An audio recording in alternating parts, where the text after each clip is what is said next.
नमस्कार, city post के इस खास पेशकश में आपका स्वागत है। मैं हूं श्रीकांत प्रत्युष। आपके जहन में सवाल उठ रहा होगा कि विपक्षी एकता की 2 बैठकें हो चुकी हैं, 15 से बढ़कर 26 दल इसमें शामिल हो चुके हैं, लेकिन क्या जब सीटों के बंटवारे की बात आएगी तो ये साथ रह पाएंगे या सीटों के बंटवारे को लेकर आपस में भिड़ जाएंगे? आपको पता है कि बीजेपी हमेशा से विपक्ष के एकजुट नहीं होने का फायदा उठाती रही है, या बीजेपी को विपक्ष के एकजुट नहीं होने का फायदा हमेशा चुनाव में मिलता रहा है। लेकिन इस बार विपक्ष एकजुट दिख रहा है, बोलबंद दिख रहा है। 2 बैठकें हो चुकी हैं। नीतीश कुमार ने इस बैठक को आगे बढ़ाने की पहल शुरू की थी, विपक्षी एकता की पहल शुरू की थी और कामयाब भी हुए थे। पटना में पहली बैठक हुई, दूसरी बैठक बेंगलुरु में हुई। पटना में 16 दल के नेता शामिल हुए, बेंगलुरु में 26 दल के नेता शामिल हुए। अब तीसरी बैठक महाराष्ट्र में होने वाली है। हो सकता है इसमें और दलों की संख्या बढ़ जाए, लेकिन महाराष्ट्र की बैठक बेहद खास है क्योंकि इस बैठक में सीटों के बंटवारे का फार्मूला तय होना है। आपको पता ही है कि नीतीश कुमार एक फार्मूला दे चुके हैं कि अगर चुनाव जीतना है, बीजेपी को हराना है, तो विपक्ष का एक उम्मीदवार होना चाहिए हर सीट पर। लेकिन ये फार्मूला तो बहुत तगड़ा है, बीजेपी को दे सकता है तगड़ा झटका, लेकिन इस फार्मूले पर सहमति बनना बड़ा मुश्किल काम है। लेकिन एक बड़ी खबर आ रही है इस बीच कि महाराष्ट्र की बैठक के पहले बिहार में INDIA के बीच, उसे घटक दलों के बीच सीटों के बंटवारे का फार्मूला नीतीश कुमार और लालू यादव ने तय कर दिया है। आपको पता है कि पिछले 2 महीने में नीतीश कुमार लालू यादव से 6 बार मिल चुके हैं उनके घर पर जाकर, और ऐसे ही केवल हाल चाल और कुशल छेद पूछने के लिए नहीं जाते थे, बल्कि सीटों पर चर्चा करने के लिए जाते थे नीतीश कुमार। और सूत्रों पर भरोसा करें तो लालू यादव, नीतीश कुमार ने फार्मूला तय कर लिया है। जेडीयू के 16 सांसद हैं, लेकिन जेडीयू 15 सीटों पर चुनाव लड़ेगा। आरजेडी के एक भी सांसद नहीं है, लेकिन विधानसभा में 80-85 विधायक हैं। इस आधार पर जेडीयू के बराबर सीटों पर आरजेडी भी लड़ेगा, यानी 15-15 सीटों पर जेडीयू आरजेडी ने चुनाव लड़ने का फार्मूला तय किया है। जो बाकी सीटें बचेगी, 10 सीटें दूसरे दलों के बीच बांटनी है। कांग्रेस पार्टी पिछले चुनाव में 9 सीटों पर लड़ी थी, 1 सीट जीतने में कामयाब हुई थी, उसे 8 सीट मिल सकता है। और CPI-ML जो पिछले लोकसभा में 4 सीटों पर चुनाव लड़ा था, लेकिन केवल 1 सीट पर नंबर 2 दूसरे स्थान पर पार्टी रही थी और 1.5% से ज़्यादा वोट नहीं मिल पाया था उसे भी 2 सीट देने की बात चल रही है। तो जो नया फार्मूला है लालू यादव, नीतीश कुमार ने मिलकर तय किया है, उसके अनुसार जेडीयू आरजेडी 15-15 सीटों पर चुनाव लड़ेगा, कांग्रेस पार्टी 8 सीटों पर और वाम दल CPI-ML 2 सीटों पर। CPM का कोई वजूद बिहार में है नहीं, माले का वजूद जरूर है, 12 विधायक हैं माले के। माले को नज़रअंदाज करना मुश्किल काम है। माले भले चुनाव न जीते लोकसभा का, लेकिन उसे सीट तो देना ही पड़ेगा। माले वैसे 8 सीटों पर चुनाव लड़ने का दावा करता रहा है। पिछले चुनाव में 4 सीटों पर चुनाव लड़ा भी था, कामयाबी 1 सीट पर भी नहीं मिली थी, लेकिन 1 सीट पर दूसरे नंबर पर पार्टी थी, तो इस बार उसे 2 सीट मिल सकती है। ये है बिहार में महागठबंधन के बीच सीटों के बंटवारे का फार्मूला, और यही फार्मूला मुझे लगता है कि अब देश भर में लागू हो सकता है, क्योंकि जो क्षेत्रीय दल हैं, जिनका वोट बैंक है, जिनका दबदबा है, जिनका ज़्यादा प्रभाव है, उनको ज़्यादा तरजीह देना है। ये संदेश जाता है लालू यादव, नीतीश कुमार के फार्मूले से। कांग्रेस को हर जगह पर समझौता करना पड़ेगा, क्योंकि कांग्रेस की स्थिति कहीं ऐसी नहीं है। कांग्रेस बहुत कम सीटों पर बीजेपी के साथ सीधे मुकाबले में है, हर जगह पर बीजेपी के साथ क्षेत्रीय दलों का ही मुकाबला है। इस हिसाब से कांग्रेस पार्टी को हर जगह समझौता करना पड़ेगा। अब देखना यह है कि राहुल गांधी को राहत मिल गई है मानहानि केस के मामले में सुप्रीम कोर्ट से। राहुल गांधी की पदयात्रा से कांग्रेसियों का मनोबल बढ़ा हुआ है। कर्नाटक चुनाव का जो नतीजा आया उससे मनोबल बढ़ा हुआ है। तो कांग्रेस जो 400 सीटों पर चुनाव लड़ती रही है, कितनी कम सीटों पर चुनाव लड़ने के लिए तैयार होगी।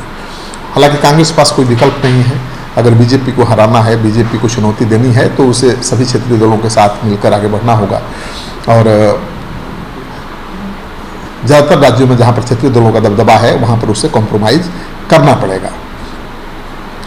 विधानसभा में आरजेडी राज्य की सबसे बड़ी पार्टी है बिहार में।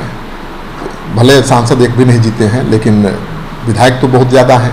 इस हिसाब से जेडीयू के बराबर सीट पर आरजेडी ने चुनाव लड़ने का फैसला लिया है। आप देखिए, गठबंधन में 4 बड़े राज्य हैं, यूपी, बिहार, बंगाल और महाराष्ट्र।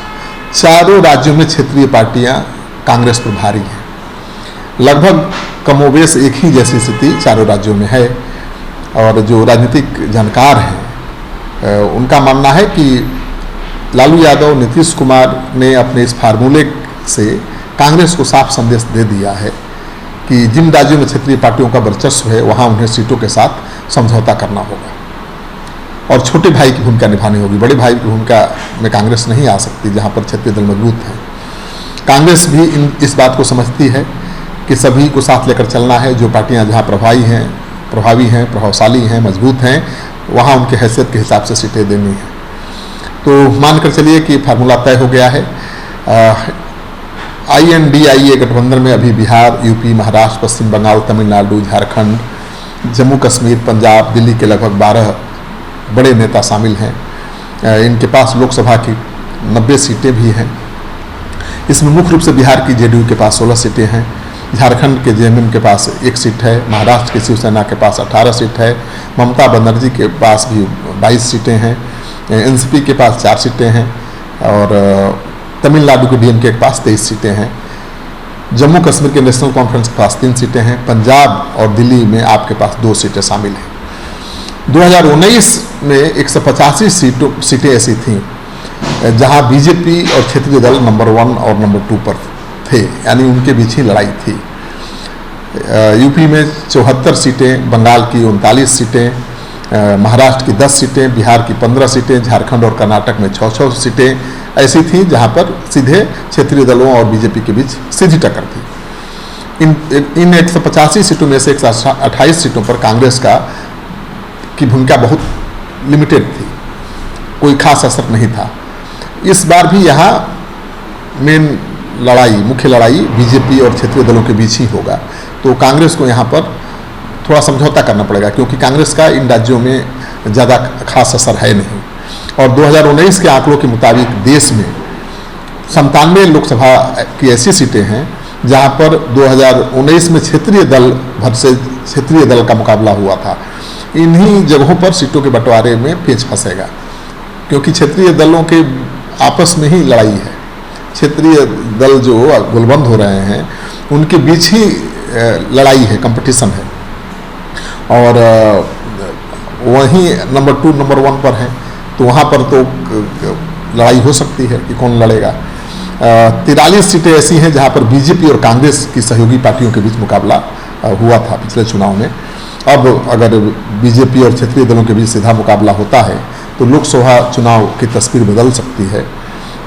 इन 97 सीटों में से मुख्य रूप से तमिलनाडु की 27, महाराष्ट्र की 16, बिहार की 16 सीटें, आंध्र प्रदेश की 25 सीटें शामिल हैं। बाकी 13 अन्य क्षेत्रीय पार्टियों की सीटें हैं। महाराष्ट्र और तमिलनाडु को मिला दें तो इन 43 सीटों पर गठबंधन पहले से ही है और बाकी 54 सीटों पर काफ़ी मुश्किल होने वाली है, सीट के बंटवारे को लेकर भी, चुनाव लड़ने को लेकर भी। 2014 में बीजेपी को जीतने की मुख्य वजह तो सबको पता है कि विपक्ष एकजुट नहीं था। यही वजह थी कि एनडीए को बिहार में भी 31 सीटें जीतने में कामयाबी मिली थी। भाजपा अकेले 22 सीट जीतने में कामयाब हुई थी। अब अगर आरजेडी, जेडीयू, कांग्रेस, लेफ्ट पार्टियां अपना सिर्फ एक उम्मीदवार उतारती हैं तो बीजेपी की चुनौती बढ़ जाएगी। और चुनावी सर्वे जो सामने आ रहे हैं उसके हिसाब से भी 7 सीट आरजेडी, जेडीयू को मिल रही है। 20 से 22 सीटें ही बीजेपी के खाते में आती हुई दिख रही हैं, बाकी अन्य दलों के खाते में जा रही हैं। तो इस बार की लड़ाई दिलचस्प होगी। लेकिन सबसे बड़ी खबर एक बार फिर बता दूं कि इंडिया गठबंधन के बीच सीटों के बंटवारे का फार्मूला तैयार हो गया है। खासतौर पर बिहार महागठबंधन में सीटों का बंटवारा तैयार हो गया है, जिसे नीतीश कुमार, लालू यादव ने मिलकर तैयार किया है।